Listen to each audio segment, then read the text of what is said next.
Louvado seja o nosso Senhor Jesus Cristo. Boa tarde, juventude. Quem aí está gostando do acampamento Jovem Cristo?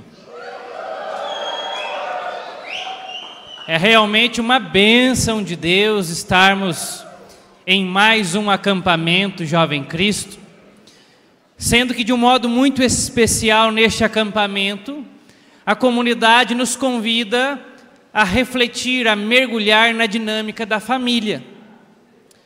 No primeiro momento, ficou bem claro para nós que Deus é família e que o projeto dele para nós não é outro senão família.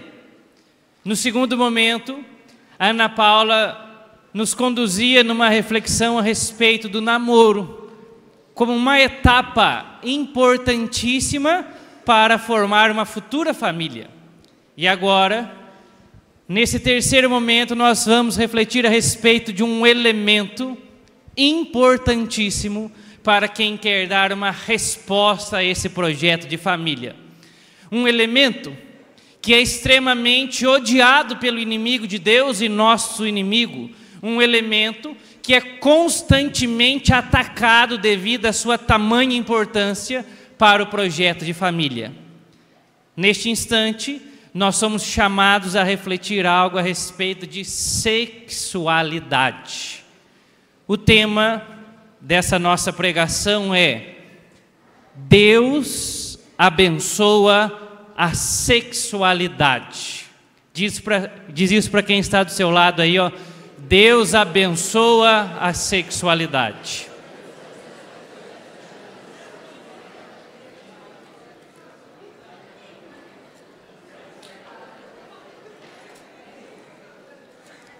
Toma sua Bíblia comigo.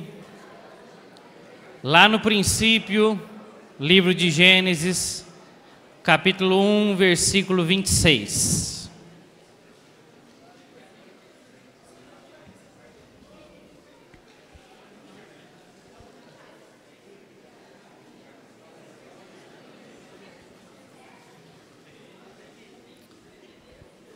Muita atenção, que depois dessa pregação nós vamos ter um momento de dinâmica e vai ser fundamental a boa compreensão da reflexão para nos ajudar na nossa dinâmica. Gênesis, capítulo 1, versículo 26.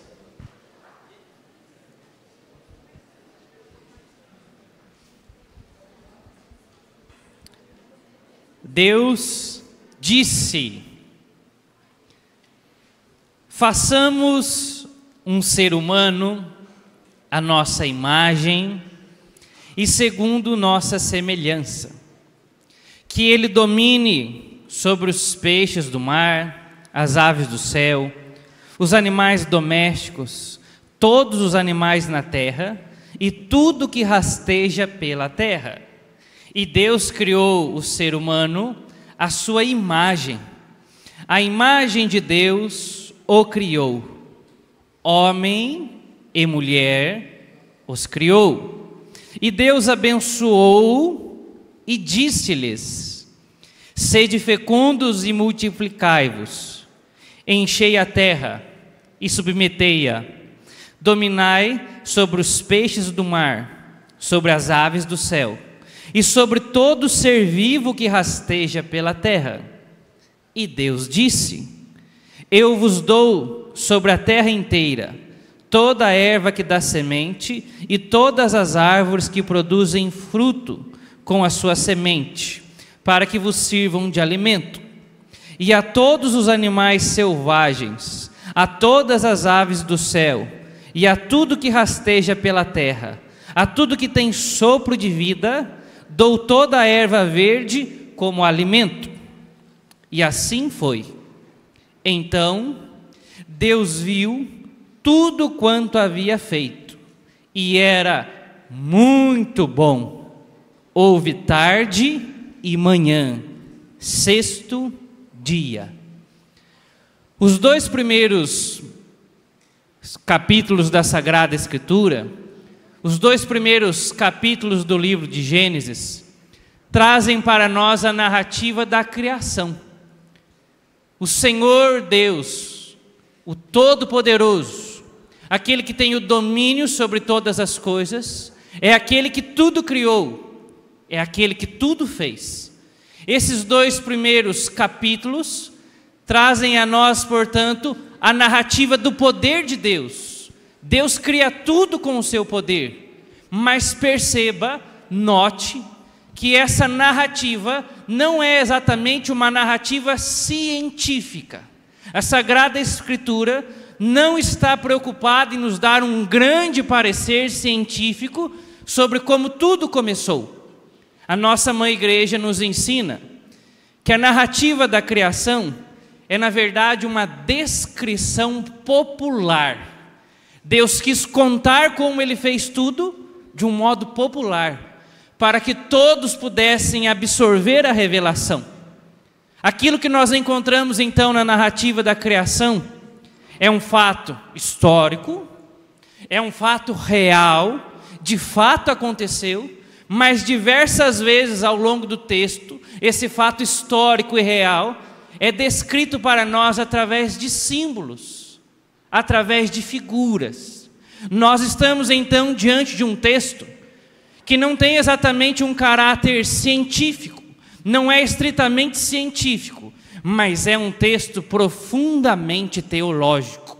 Isso significa que estamos diante de revelações, de verdades profundíssimas a respeito de Deus e do seu projeto.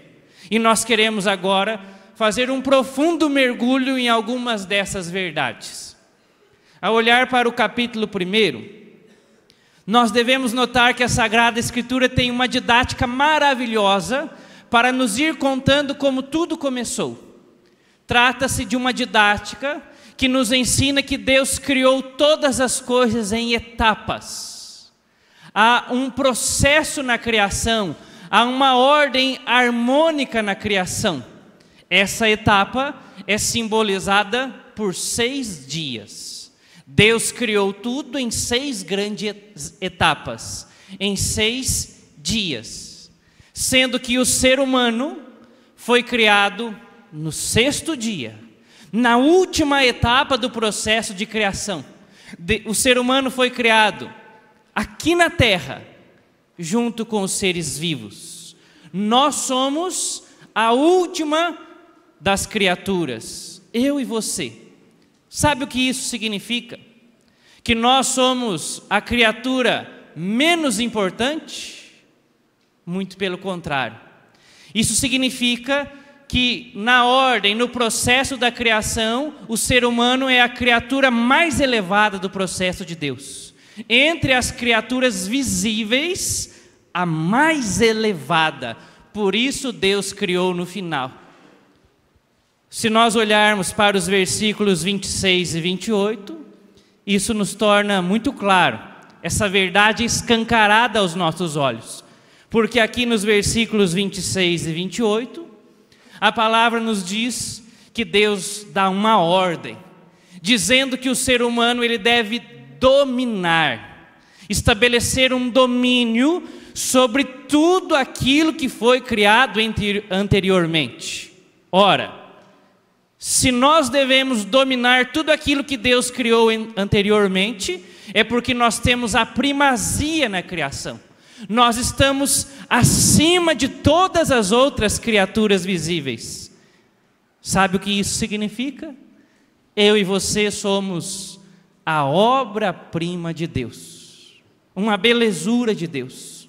Assim como um pai e uma mãe preparam um quarto, um enxoval, compram um mundaréu de coisa, roupinha, guarda-roupa, carrinho de bebê, só para acolher aquela criaturazinha linda que vem ao mundo, assim também Deus fez conosco. Criou todas as coisas só para nos acolher.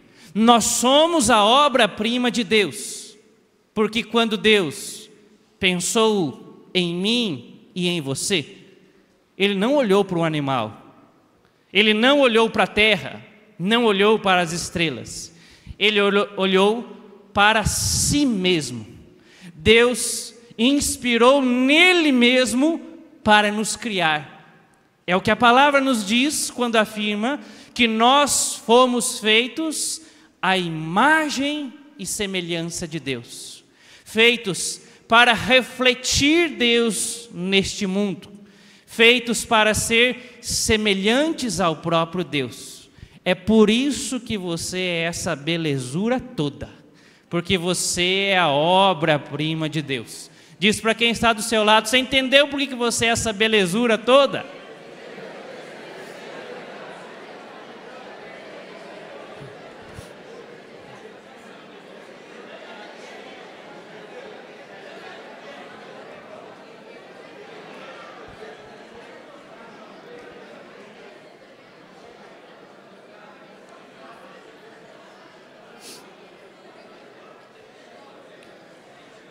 Contudo, diante dessas verdades maravilhosas, o que deve saltar aos nossos olhos nesse instante é a verdade revelada no versículo 27.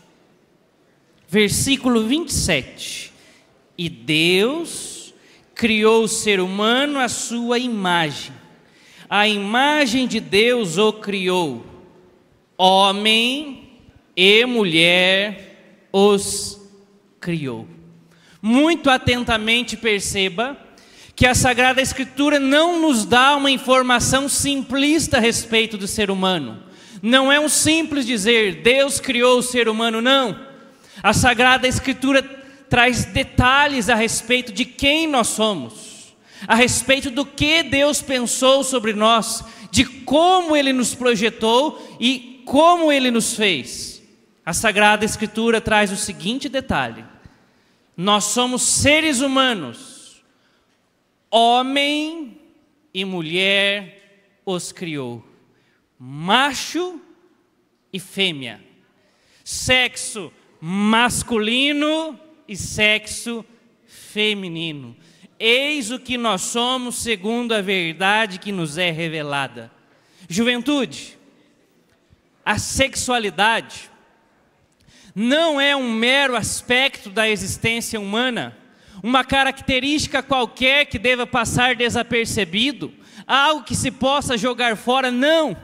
A sexualidade faz parte da essência do ser humano, daquilo que nós somos, é um componente fundamental da nossa existência. São João Paulo II, nosso amado Papa, diz o seguinte: a pertença a dois dos sexos determina a orientação de todo ser humano. A nossa sexualidade, eu repito, não é uma característica qualquer, mas se trata da nossa essência, daquilo que nós somos. Para tentar ilustrar isso e beber bem dessa verdade, vamos a um singelo exemplo. Imagine que você esteja andando pelas ruas, todo atrapalhado, como alguns são, e você derruba o seu celular lá no meio da rua, onde os carros estão passando.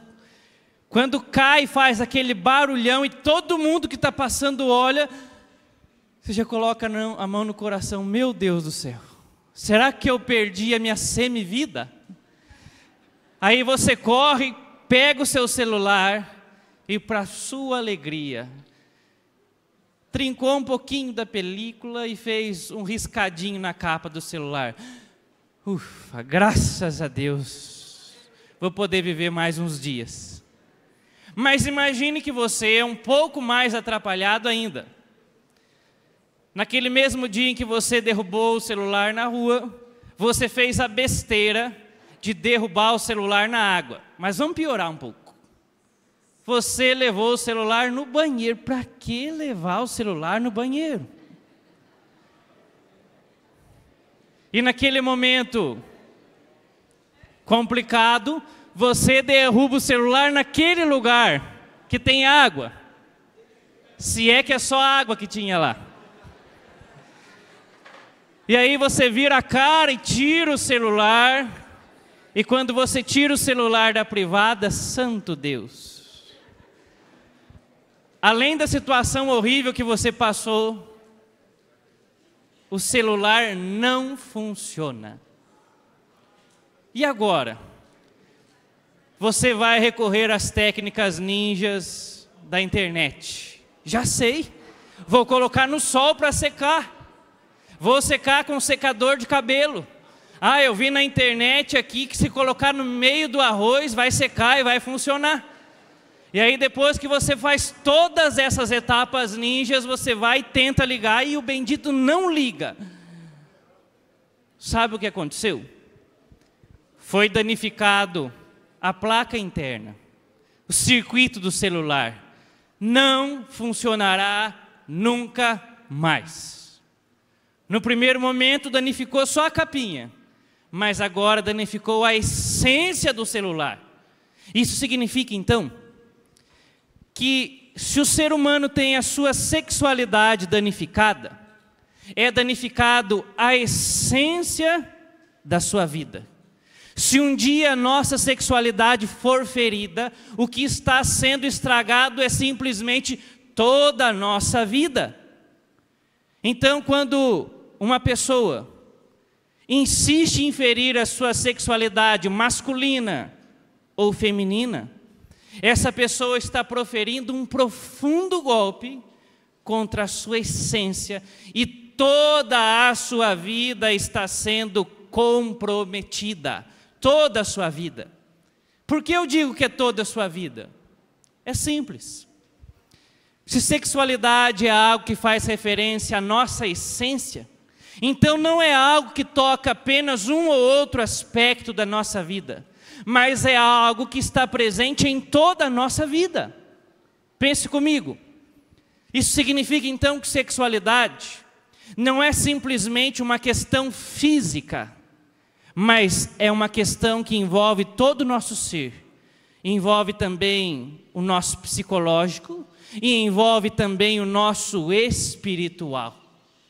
Portanto, se um homem não zela pelo dom da masculinidade, por exemplo, não cuida desse dom que Deus deu, ele está se danificando no físico, no psicológico e também no seu espiritual. Mas nós devemos ir mais além, prestar atenção, porque a sexualidade é algo que marca a nossa personalidade. Traduzindo isso em miúdos, o nosso jeitão de ser, gente. Se você olha para um homem, ele é ser humano. Se você olha para uma mulher, ela também é ser humano. Mas perceba que o jeito de sentir as coisas do homem é diferente em relação ao da mulher. O jeito da mulher reagir às coisas é diferente ao jeito que o homem reage. O jeito do homem se comunicar é diferente do jeito que a mulher se comunica. Até o jeito de rezar do homem é diferente do jeito da mulher rezar. Essa semana eu ficava lembrando disso. Alguns momentos tristes da minha vida. Eu lembrava de um lugar muito triste onde eu trabalhei, que tinha um chefe que era um carrasco, um homem muito difícil. Ele gritava com as pessoas, ele humilhava as pessoas. E eu lembro que algumas vezes ele pressionava algumas mulheres, ele gritava com elas, humilhava elas no serviço, e a maioria delas, diante dessa situação, choravam muito, tremiam de medo. Era muito triste ver aquilo. E aí eu lembro que alguns dias esse chefe ia gritar para algum homem. Esse homem às vezes ele ficava quieto, e quando o chefe saía de perto ele falava assim: eu não fiz nada para não perder o meu serviço, mas lá fora eu quero arrebentar a boca desse sujeito. É só um exemplo para a gente entender como que um sente e reage de uma forma completamente diferente do outro.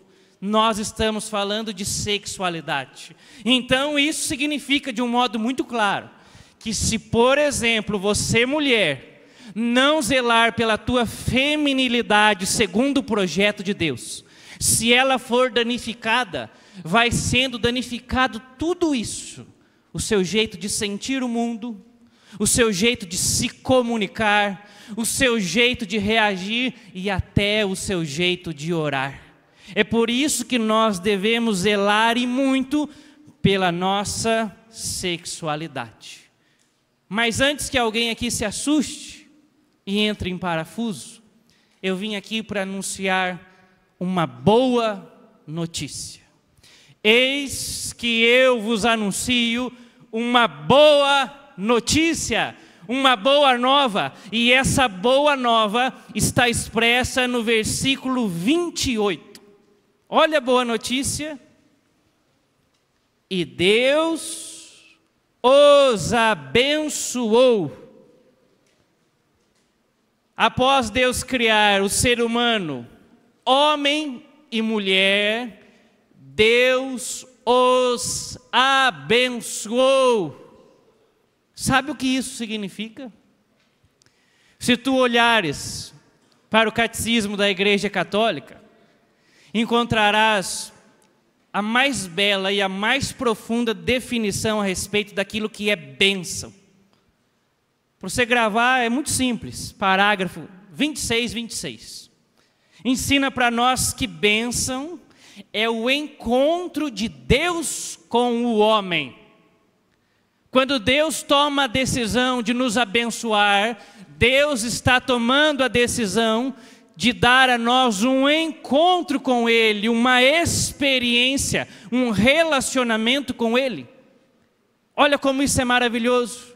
Então, quando Deus fez essa coisa chamada homem e essa coisa chamada mulher, Deus amou tanto, Deus se agradou tanto daquilo que Ele fez, que Ele tomou essa decisão: eu me manifestarei no homem, eu me manifestarei na mulher, eu estarei presente na sexualidade masculina, eu estarei presente na sexualidade feminina. Sexualidade é algo tão agradável que Deus está dizendo: a esta coisa eu me dou, eu me entrego, eu permito uma experiência no meio disso. Então, jovem, você que é homem, levanta a mão fazendo um favor.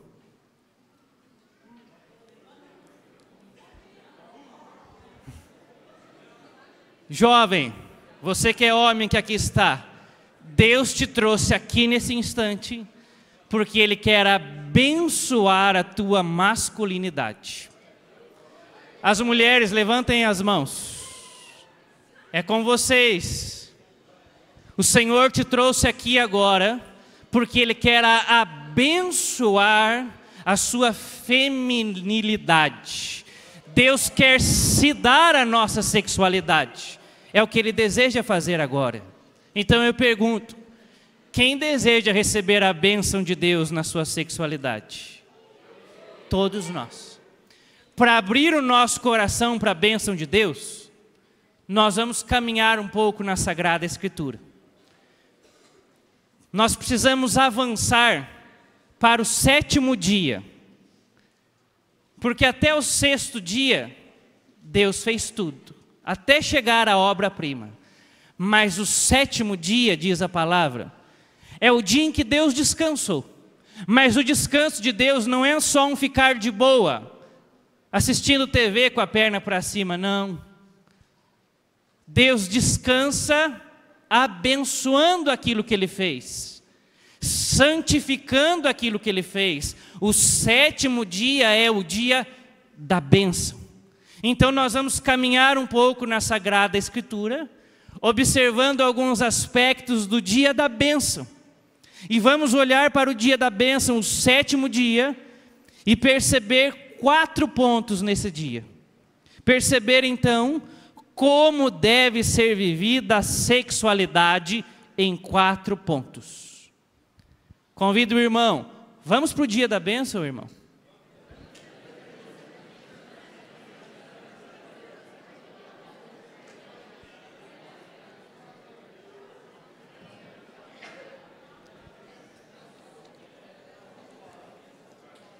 Primeiro ponto de como viver a sexualidade, se abrir à bênção de Deus.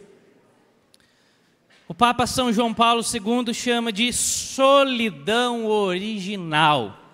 Primeiro ponto é a solidão original. Traduzindo, carência. capítulo 2, versículo 18. Acompanha comigo. Capítulo 2, versículo 18.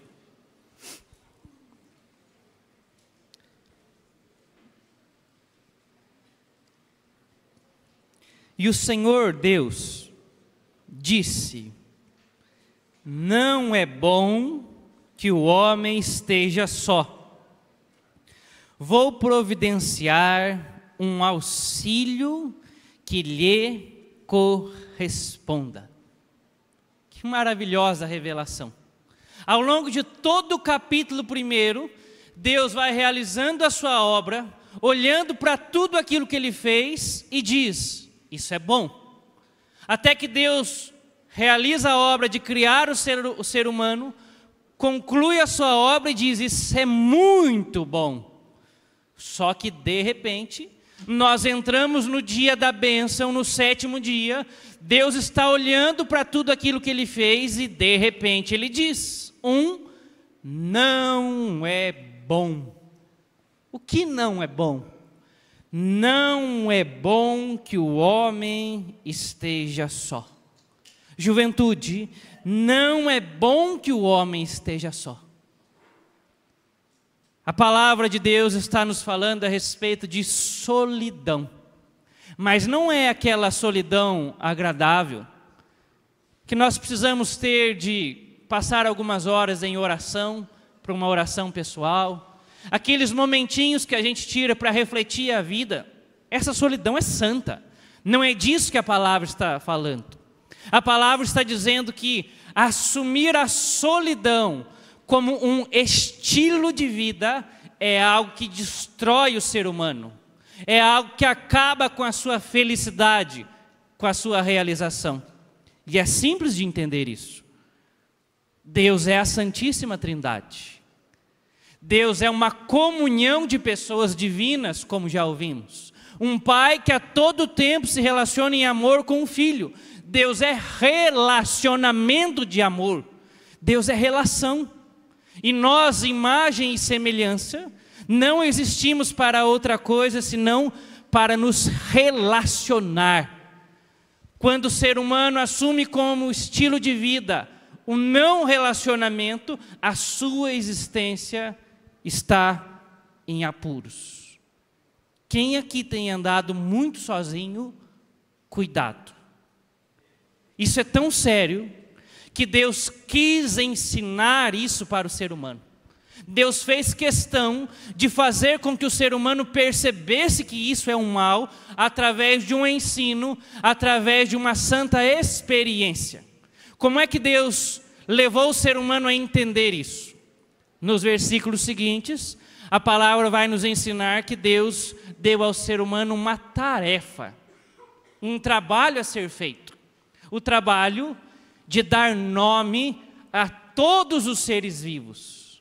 O trabalho de olhar para tudo aquilo que é criatura visível e nomear. Nomear na Sagrada Escritura, dar nome, não é colocar um rótulo qualquer, como você coloca no seu cachorrinho, não. Dar nome na Sagrada Escritura significa perceber a essência da coisa, o significado, o sentido.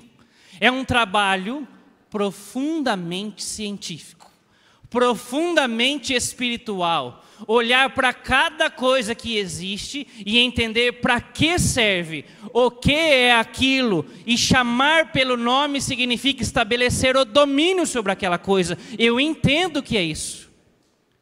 O ser humano fez isso. O ser humano olhou para cada coisa e foi entendendo o seu significado. E no final da sua tarefa, o ser humano olhou para si e percebeu algo. Vi muitas coisas, entendi profundamente sobre cada coisa, mas quando eu olho para a minha vida, eu chego à seguinte conclusão: nada disso que eu vi me corresponde. Essa palavra corresponde, na língua hebraica, é profundíssima, que significa, eu olhei para tudo isso e não vi um auxílio que me ajude a viver o objetivo da minha vida. Vi tudo isso e nada ajuda a viver o objetivo da minha vida. Por que isso aconteceu? Porque a graminha, a árvore, a vaquinha no pasto, os minerais, não correspondiam ao primeiro ser humano. Por quê? Existe uma palavra que responde, que sintetiza isso. É a palavra pessoa. Nós somos diferentes de tudo porque somos pessoa. Tem uns sem juízo aí que chamam um cachorro até de filho. Meu Deus do céu. Ai, ai, ai. Mas ninguém chama um animal, outro ser vivo, de pessoa. Porque nenhum deles é pessoa como nós. Qual é a diferença, Leandro? Uma pessoa é um ser racional, feito por Deus para o relacionamento. Mas que tipo de relacionamento, se não um relacionamento livre? Em outras palavras, uma pessoa é uma liberdade. Nós somos uma liberdade para o relacionamento. Os animais, por exemplo, eles se relacionam sim, mas tudo através do instinto. Há um impulso dentro de cada animal, um instinto que obriga eles a viver segundo aquele instinto. Os animais vivem como robozinhos, vivem para fazer aquilo que já estão determinados para fazer. O ser humano não. Há instinto dentro de nós? Há. Ou você nunca percebeu que tem um instinto sexual dentro de você? Aquela coisa de um homem olhar para uma mulher e falar: meu Deus do céu. Sentir empurrado a estar na presença dela, isso também é instinto. Mas o ser humano não é só isso.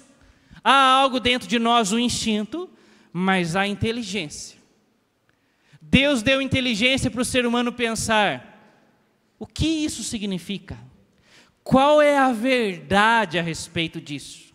Será que isso que eu estou sentindo é bom ou não? O ser humano, então, ele deve conhecer a verdade, entender o que é bom, entender o que é belo, e depois, com a sua vontade, ele toma uma decisão. Deus nos fez livres. O ser humano escolhe o que deve ou não fazer com o seu corpo. O animal não escolhe. Nós escolhemos. Nós escolhemos. Porque quando Deus nos criou, embora nós sejamos pó como os animais, não somos só pó. Lembremos que Deus nos fez do pó, mas depois Ele soprou a nossa narina. É esse bendito sopro, é esse bendito Espírito Santo que é dado a nós, configurando em nós algo de espiritual, uma liberdade. É o sopro do Espírito Santo que deu a nós liberdade. E talvez você se pergunte: mas por que exatamente Deus me fez livre? Por que Deus não me fez como um tamanduá? Por que Deus não me fez como uma lesma? Por que Ele me deu liberdade? A palavra revela que Deus é amor. Deus é amor. Deus criou o ser humano para uma aliança, para um relacionamento de amor. Deus nos ama e Ele espera de nós uma resposta de amor. Não é por acaso que o livro de Gênesis começa narrando um casamento de Adão e Eva e termina quase na última folha falando que o céu é o casamento de Cristo com a igreja. Só para escancarar isso, que Ele nos ama e aguarda de volta uma resposta de amor. O projeto de Deus a nosso respeito é um casamento com Ele, uma relação de amor.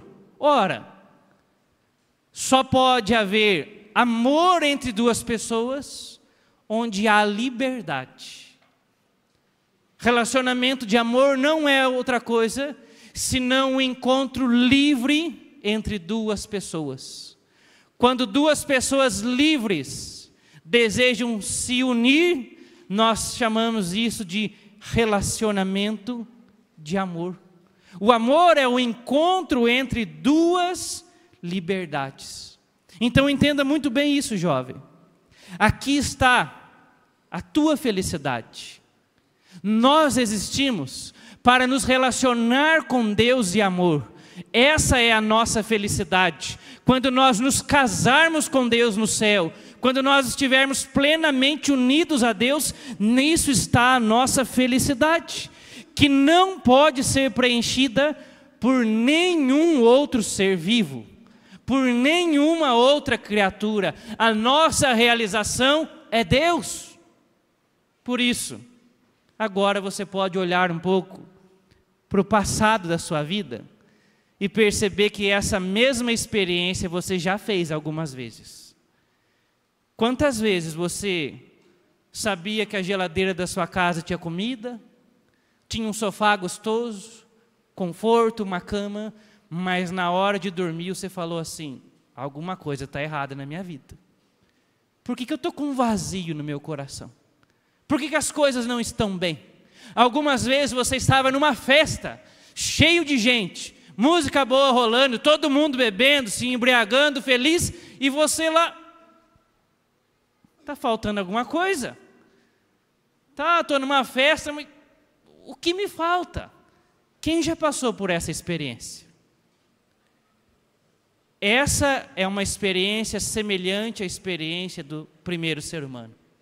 Deus permitiu que você passasse por isso um dia, para que eu e você entendêssemos: sem Ele não há realização.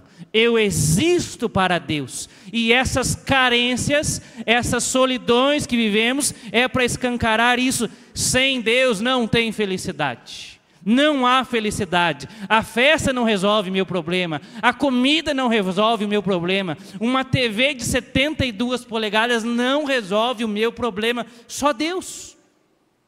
Esse é o objetivo da nossa vida, um objetivo tão alto e tão belo, que Deus diz assim: para você não errar nesse objetivo, eu vou dar a você um ser que te auxilie na caminhada em vista desse objetivo.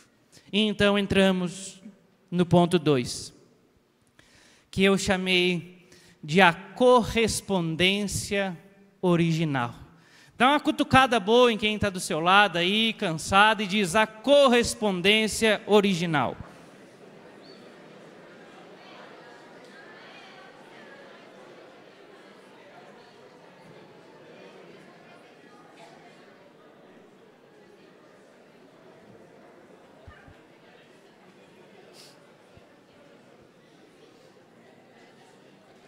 Então, depois que o ser humano compreendeu no paraíso que sem a relação de amor com o Criador ele está lascado, depois que ele aprendeu isso, Deus vai produzir um segundo ensino, uma segunda grande experiência, que está nos versículos 21 a 23.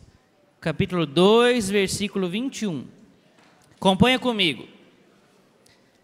Então o Senhor Deus fez vir um sono profundo sobre o homem, o qual adormeceu. Tomou um lado dele e fechou a carne no seu lugar. E do lado que tomara do homem, o Senhor Deus formou a mulher e a trouxe ao homem. Então o homem exclamou: dessa vez é osso dos meus ossos, carne da minha carne.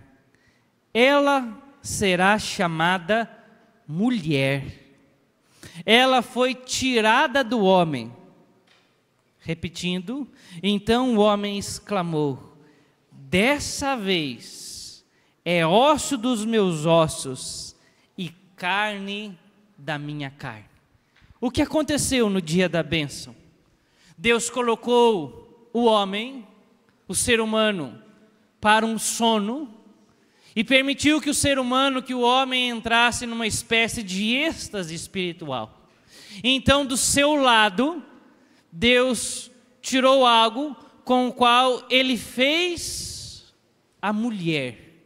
A mulher foi feita do lado aberto do homem. O que será que Deus quer nos dizer com isso? A mulher é um símbolo, uma imagem que aponta diretamente para a pessoa do Espírito Santo. A teologia nos ensina que o Espírito Santo, ele procede, ele tem origem no Pai e no Filho. Ele se origina do Pai e do Filho, não de um só, mas ele procede do Pai e do Filho. Assim também é a mulher, no sentido de que ela procede de Deus e do homem, uma dupla processão. Então, quando olharmos para as mulheres, nossa, como essa moça me lembra do Espírito Santo. As mulheres nos lembram do Espírito Santo, mas há algo além disso. Deus faz a mulher do lado, mas não foi da cabeça, não. Não foi da sola do pé, não. Para nos ensinar que a mulher não está acima, nem abaixo do homem, mas possui a mesmíssima dignidade. Assim como o homem é pessoa, a mulher também é pessoa. Então, quando Adão, o primeiro homem, viu a primeira mulher, logo ele se tornou um poeta apaixonado. Olha o primeiro poema da história da humanidade: osso dos meus ossos, carne da minha carne. Pode não ser tão bonito semanticamente, mas teologicamente é profundíssimo. Sabe o que Adão está dizendo? Essa sim que eu estou vendo, essa sim me corresponde. Por que a mulher corresponde ao homem? Por dois grandes sentidos. O primeiro deles, a mulher, como o homem, é também pessoa, é também uma liberdade para amar. Se tem uma mulher perto de você, diga para ela: você também é uma liberdade para amar.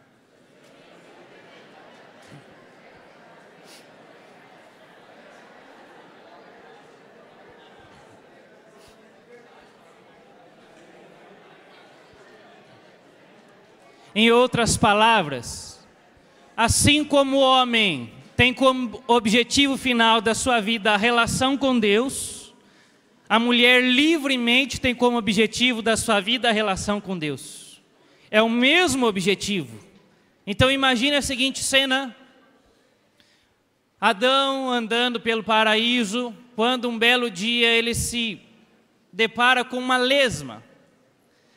E aí, olhando para aquela lesma, incomodado com muitas questões existenciais, ele decide: eu vou perguntar, agora eu pergunto. Vou perguntar para aquela lesma. Ele chega pertinho da lesma, que está com toda a velocidade do mundo andando, e Adão diz: tu amas a Deus? Como nós podemos crescer em amor por Deus? Porque eu não quero sentir mais vazio existencial. Sabe o que a lesma respondeu?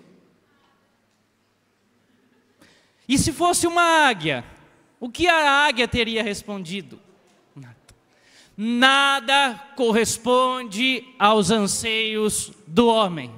Mas quando ele olha para a mulher corresponde, porque ele pode sentar com a mulher e falar com ela a respeito de vazio existencial, de como crescer no amor de Deus, de como amar a Deus, e ela é capaz de entender tudo isso, porque ela também tem um vazio existencial, ela também aspira o infinito, ela também foi feita para Deus. Perceba então que Eva não é um ídolo para Adão, mas é um ícone. Eva aponta para Deus todos os dias na vida de Adão. Eva é uma espécie de trampolim, aonde o homem caminha para saltar para Deus. Esse é o projeto de Deus. Então deixa eu abrir um parênteses aqui. Acabamos de falar com os namorados, ou com quem está querendo namorar. É para essa turma o recado. Aqui está um critério profundo de relacionamento. Se você está interessado numa menininha para começar a namorar, homem, perceba se ela vai te auxiliar na caminhada para Deus. Com a inteligência que Deus te deu, se percebe que ela não vai ajudar, nem comece. Se vocês já estão namorando, e um olham para o outro e percebem que não há um auxílio mútuo, um não ajuda o outro na caminhada de amor a Deus, racha fora já. Daqui a pouco, no intervalo, dá um fim nisso, que não serve para nada esse namoro. Está só atrasando a tua vida. Desculpa o desabafo, volta para a palavra aqui.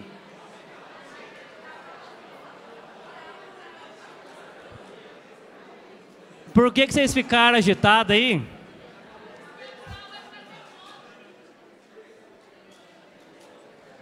Mas olha só, o segundo sentido em que a mulher corresponde ao homem é o sentido da complementariedade sexual. Complementariedade dos corpos, nós podemos dizer. Pense comigo. O ser humano ele é completo em todos os seus sistemas, exceto um. Um sistema nosso só é pleno na dependência do outro, que é o sistema reprodutor. A reprodução só acontece quando homem e mulher se unem. Então a palavra está nos ensinando que homem e mulher são destinados uns aos outros, até mesmo num nível biológico, até mesmo num nível corporal. Mas nós podemos ir além, também no nível psicológico e espiritual. O homem não é mais razão, a mulher não é mais emoção, então quando os dois se encontram há um equilíbrio. Esse é o projeto de Deus. Então quando o homem olha para si, para o seu corpo, para o seu psicológico, para o seu espiritual, ele deve dizer: eu sozinho não sou completo. Isso deve quebrar o nosso orgulho. Nem no físico eu sou completo, mas nem no psicológico eu sou completo. Para haver um equilíbrio em mim, eu preciso de outro, num nível corporal, num nível psicológico e num nível espiritual. Eu não me basto sozinho. Quando Adão viu Eva, ele passou por isso e entendeu o recado de Deus: eu não me basto. Então, mulher, você tem um homem do seu lado, diga para ele: presta atenção, você não se basta sozinho.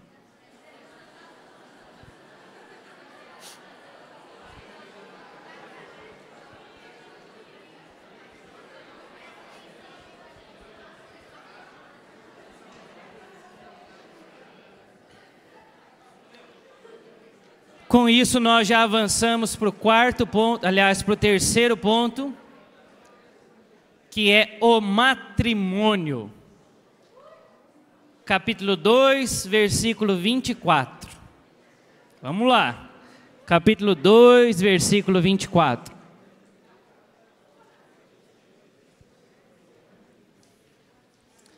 Por isso, o homem deixará seu pai e sua mãe, e se unirá à sua mulher, e eles se tornarão uma só carne. Olha como começa esse versículo, com um por isso, um portanto. Depois de tudo aquilo que foi dito, um portanto, uma conclusão. Que conclusão é essa? Porque a mulher corresponde ao homem, porque o homem corresponde à mulher, os dois são chamados por Deus a uma profunda união, chamada de matrimônio.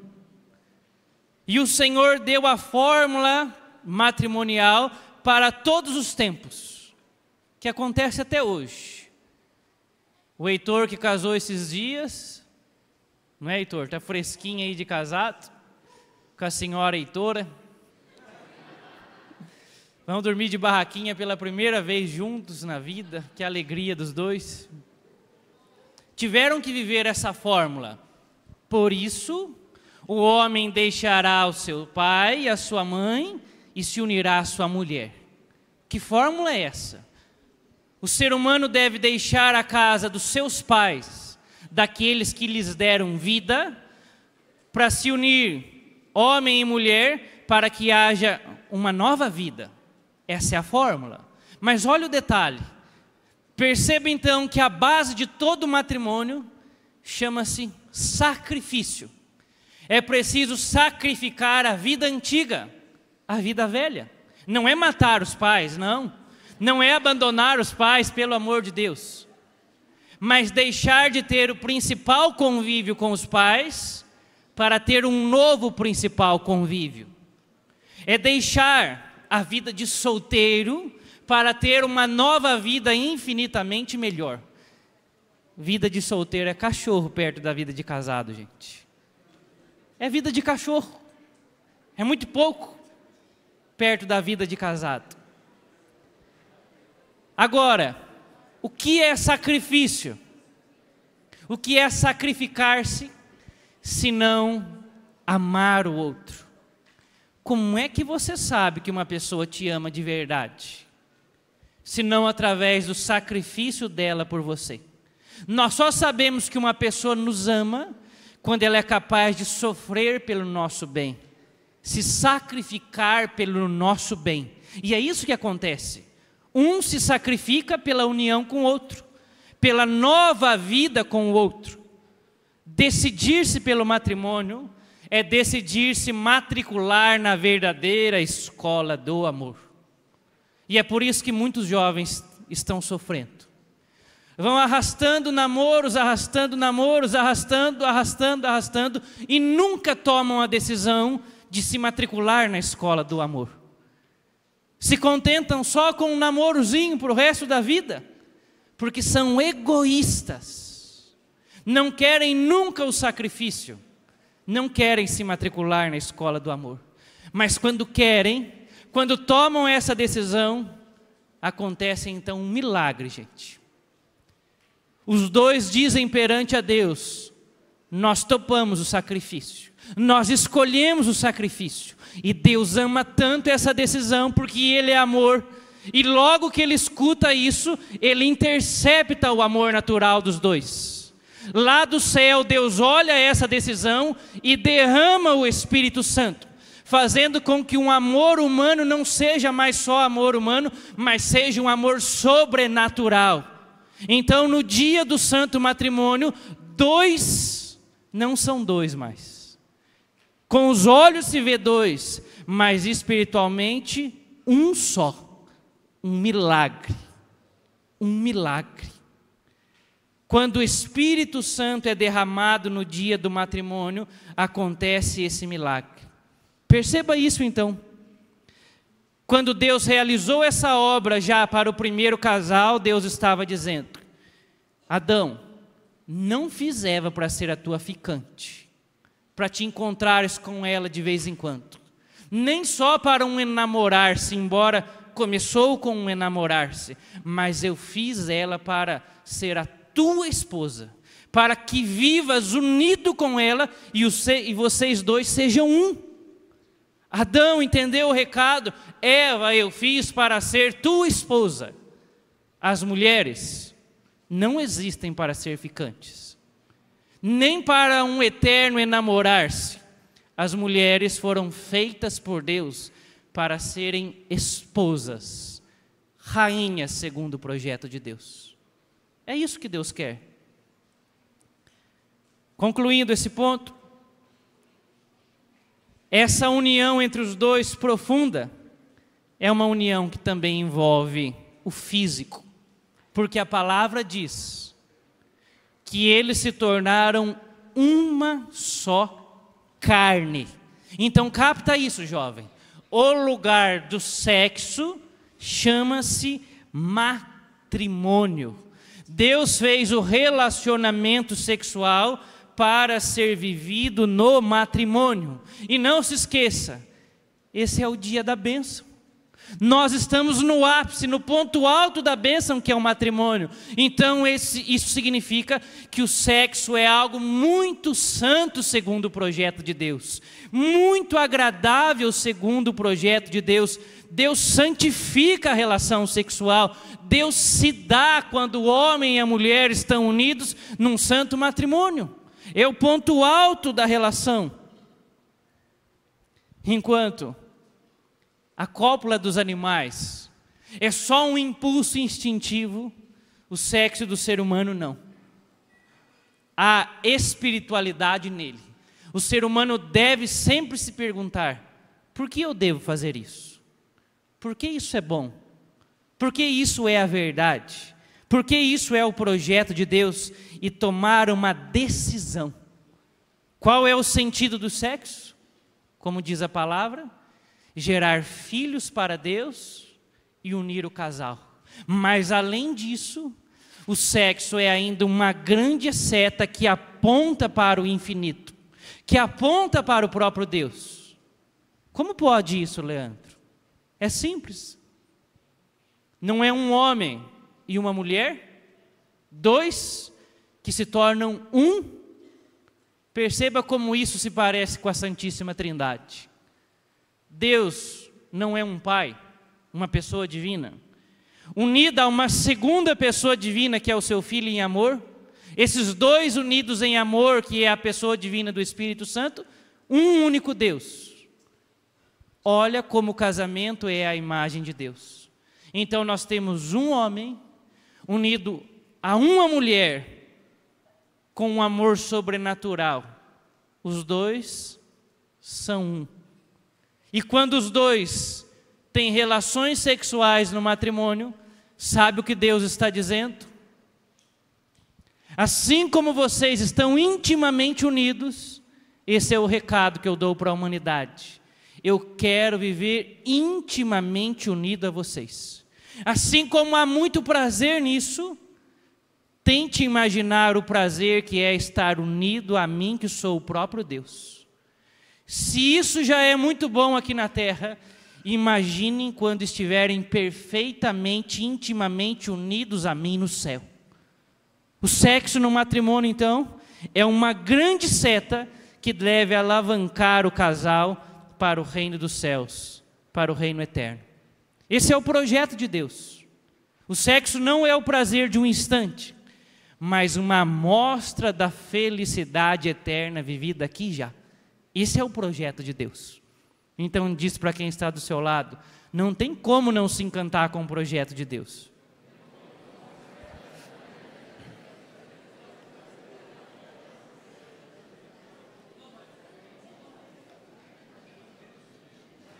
E assim nós chegamos no último ponto, que é a nudez original. No capítulo 2, fechamos com o versículo 25. Nudez original. Diz assim a palavra de Deus: ambos, o homem e sua mulher, estavam nus e não se envergonhavam. Os dois no paraíso peladões e não se envergonhavam. Como é que pode isso, meu Deus do céu? Como é que nós, que somos herdeiros das folhas de figueira, que cobre o corpo, podemos entender isso? Vamos usar um exemplo bem simples. Imagine uma mulher na sua casa, sozinha, tomando banho.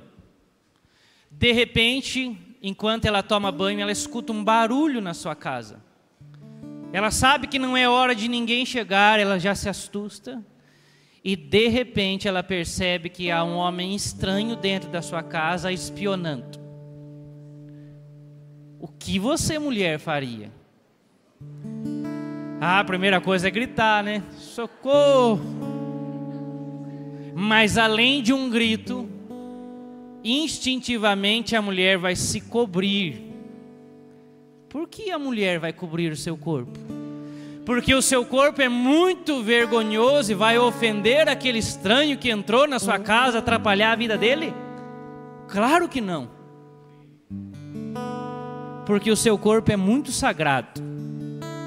E existe um homem ali tomado com um olhar luxurioso que pode de algum modo ofender o seu corpo.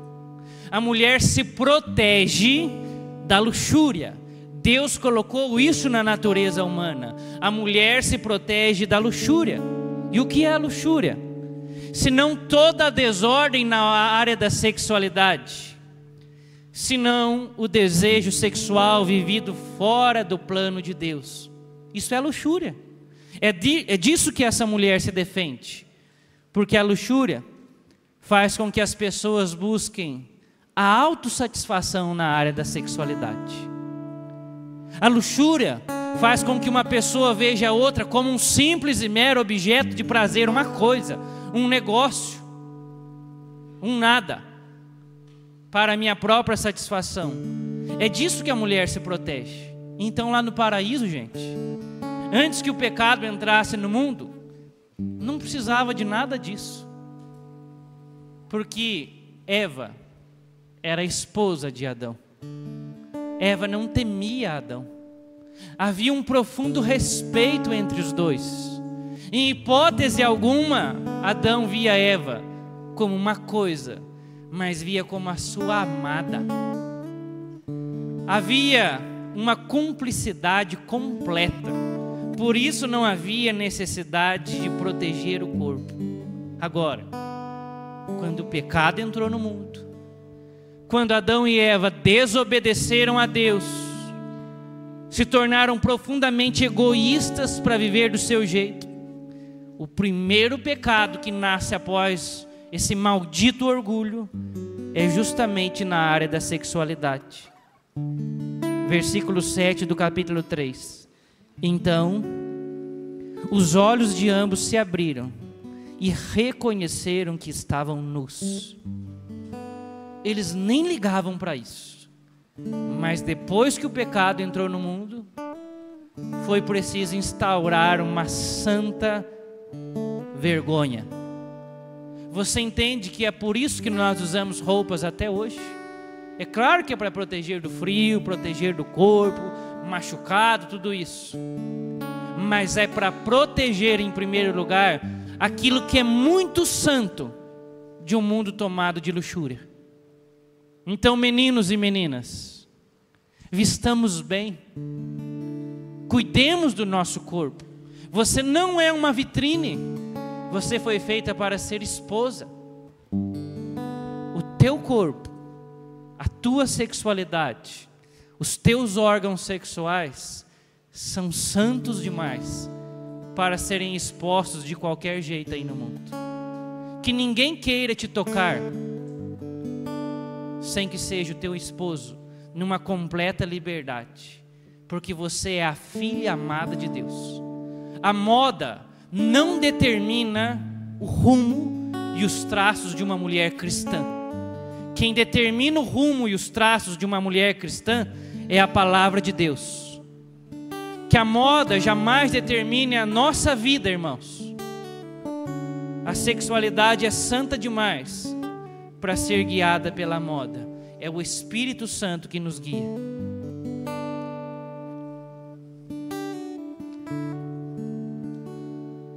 O Espírito Santo me diz ao coração que neste exato momento escamas estão caindo dos nossos olhos. Alguns jovens nunca tinham entrado em contato com o projeto de Deus, outros estão revisitando. E neste exato momento, toda cegueira espiritual está caindo por terra. E alguns jovens estão assim extasiados, dizendo: como isso é belo! Eu quero isso para a minha vida. Eu sonho isso ainda mais para a minha vida. O Senhor está escancarando a beleza do seu projeto e está te atraindo para esse projeto.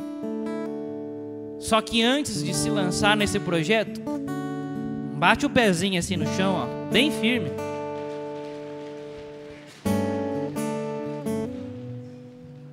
A vida no paraíso é linda, mas a vida depois que Adão e Eva pecaram não é tão linda, não. Parece que a maioria das pessoas que nós conhecemos vivem a solidão, uma carência profunda.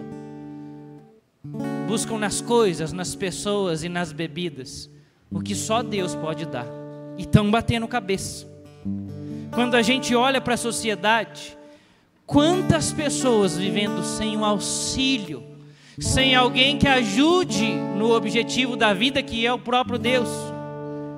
Quando a gente olha para a sociedade de hoje, o matrimônio virou uma pedra de tropeço. Quantas pessoas dizendo: casar eu?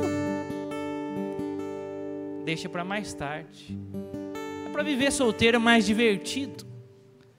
Na sociedade o matrimônio está em descrédito, adultério, separação em alta, a vidinha medíocre de solteiro em alta. Quando a gente olha para a sociedade, uma sociedade completamente tomada de luxúria, a pornografia escraviza os jovens nos dias de hoje. Crianças escravizadas pela pornografia. Homens como monstros que são pedófilos nos dias de hoje. Pecados de ordem sexual de todo tipo. Jovens que se unem antes do matrimônio, que se separam por qualquer coisa, por qualquer tipo de prazer. Jovens escravos da relação sexual consigo mesmo. Marx pensava assim, que a masturbação seria suficiente para satisfazer a vida dele. E muitos jovens vivem dessa forma. Então, é duro dizer isso, mas é preciso afirmar. O inferno é a ausência do amor de Deus, a ausência da presença de Deus. E a luxúria é também isso. A ausência da presença de Deus na sexualidade. E como a sexualidade é a essência da minha vida, é a ausência de Deus em tudo. Deu para entender por que tantos jovens vivem abatidos, tristes, sem razão para sorrir, querendo se matar, destruídos. É claro que há outros motivos, mas um grande deles é um mergulho na luxúria, uma vida fora do projeto de Deus. Mas se alegre, porque eis que eu vos anuncio uma boa notícia. Jesus veio te salvar, me salvar. E como Jesus nos salva? Como é que Jesus nos salvou já, irmãos? Se não com uma entrega total, fiel e fecunda do seu corpo no leito da cruz, para se unir à sua esposa, que é a igreja. É por isso que os santos comparam a cruz ao madeiro da cama. Jesus morreu nu na cruz. Com o seu sacrifício, ele nos lava do pecado e ele já indica: eu tenho um matrimônio a ser vivido com a igreja liberta do pecado. Na cruz, Jesus refaz o dia da bênção, porque a vida que ele tem, ele nos dá. E a vida de Jesus chama-se Espírito Santo. A bênção que era dada no jardim do paraíso é dada novamente quando Jesus morre na cruz, e ela se chama Espírito Santo. O Espírito Santo é suficiente para apagar toda a chama de pecado dentro de nós. Quando você estiver pegando fogo por dentro, para entrar no pecado da luxúria, o Espírito Santo é a brisa leve que apaga esse fogo. O Espírito Santo é suficiente para transformar uma pessoa orgulhosa numa pessoa capaz de amar e dar a vida. Se você duvida da sua força, não duvida do Espírito Santo. Eu sou fraco e você é fraco, mas o Espírito Santo é o poder de Deus para todo aquele que crê. Então fica de pé. O Senhor quer nos abençoar agora. Se alegre, o Senhor quer te abençoar. Põe isso na cabeça. É a hora da bênção. É a hora da graça. Coloca a mão no coração. Com os olhos fechados.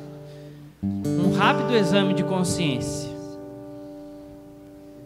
Você vai contar para o Espírito Santo. E já pedindo perdão ao Pai, ao Filho e ao Espírito, por todas as vezes em que nós negamos o projeto, sobretudo na área da sexualidade. Peça perdão pelos pecados, pelos vícios, pelos desejos desmedidos, por toda a imaginação pecaminosa, por tudo aquilo que você já viu, fez, falou e pensou que ofendeu o projeto de Deus. Tem piedade de nós, porque misericórdia de todos nós, Senhor. Tu sabes, Senhor, de tudo que nós vivemos e planejamos de errado. Tem misericórdia da escravidão sexual que há dentro de nós, no olhar, no desejo, na fala. Piedade, Senhor. Nós confessamos, Senhor, todas as vezes em que pecamos. Toda escravidão nós confessamos, Senhor. Estamos arrependidos, profundamente arrependidos.